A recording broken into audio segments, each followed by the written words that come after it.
I'd like to ask you something. Who decides what you do to make a living? How did you go about deciding where you're going to apply to a job? Where did you choose your employment? And why do you feel it's odd that someone who is homeless or indigent has no rights to decide the same thing? You see, there are people and families that don't understand what a person does to bring in income, but then once that person's income runs out, or once the magical aspect of the industry times out, or if there's a downturn in the economy where parents are not providing the same sort of discretionary income into extracurricular activities for children, then a lot of things can happen to a business.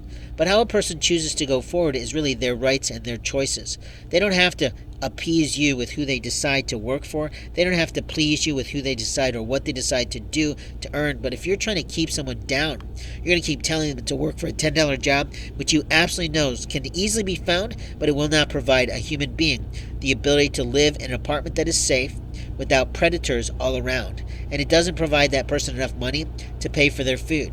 So what you're saying is, no, you need to stay impoverished and you cannot do what you're capable of doing. And that's not on you. That's on your attitude. Your attitude is saying that that person has no rights to be who he is. Your attitude is saying that you don't have the right to choose is not true. You're thinking you have the right to choose for someone else, and you don't.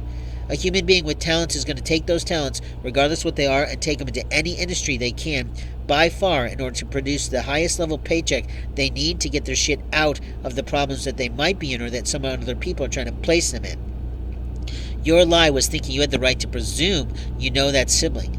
Your lie was telling someone that you know that person all your life. That is bullshit. When the fuck in hell did you ever spend any adult time with that person at all?